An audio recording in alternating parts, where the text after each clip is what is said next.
Hi there. In this video, I'm going to show you 3 different ways that you can administer an anonymous midterm evaluation in your course. So the first involves using Moodle. If you already use Moodle, it's probably not a bad idea, but do remember that some students won't feel like it's an anonymous survey, even if it is in Moodle, just because they know that you use Moodle to track so much about what goes on in the course. But here's how you do it. When you're in Moodle, make sure that you're in edit mode. And where it says add an activity or resource, pick the appropriate week, and then select feedback. Give your feedback form a name. I'm going to call mine Midterm Eval. And scroll down to make sure that under question and submission settings, you have everything set to anonymous. I'm going to click save and return to course, and now there it is, but you have to add questions. So click on Midterm Eval or whatever you decided to call it, hit edit questions, and then you have different question types. I usually go for longer text answer, and now I can write my question. How am I doing in this course? You can change some of the settings here, and then when you click on Save Changes, you will see that your first question is right there, and then you can go on and add additional questions by clicking on these drop-down menus. The second way is to create a Google form. So here I am in my Google Drive. I just click on New and select Google Forms.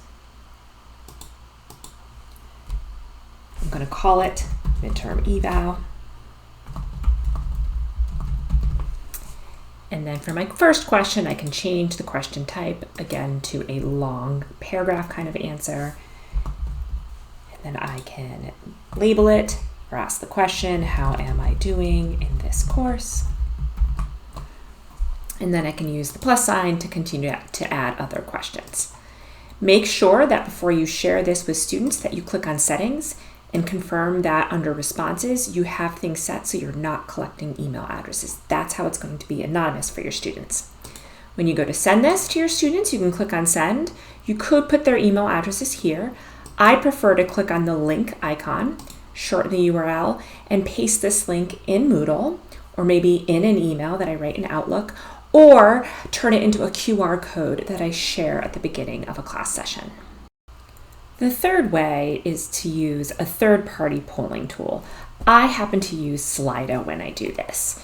You can see here's my Slido screen. I'm going to log in quickly using my Wesleyan Google email address. And what's great about Slido is it basically does something that's on screen for the students live in class, and they can just grab a QR code and quickly answer whatever questions you give them. So I'm going to click on Create Slido. Again, I'm just going to call it Midterm Evaluation.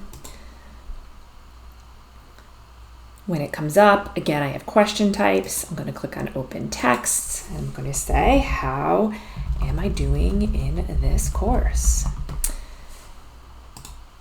So I've basically created my first question/interaction, and I can add additional interactions, i.e. questions, to the list that appears right here.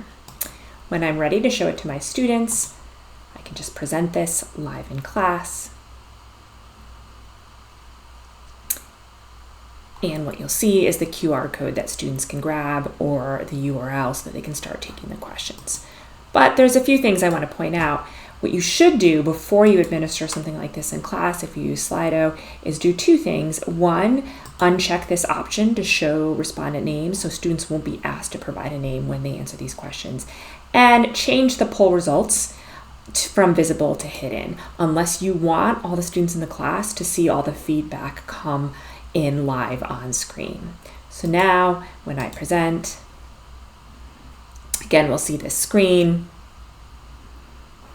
Students will respond to the question, and then all of the different questions that I'm asking them will appear right here. They can respond to one. I'll know how many people respond by looking at the number here, and then I can go to the next question whenever I'm ready.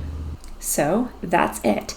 No matter which method you choose to use, I recommend that you reserve 10 minutes at the beginning of a class session to actually administer the evaluation.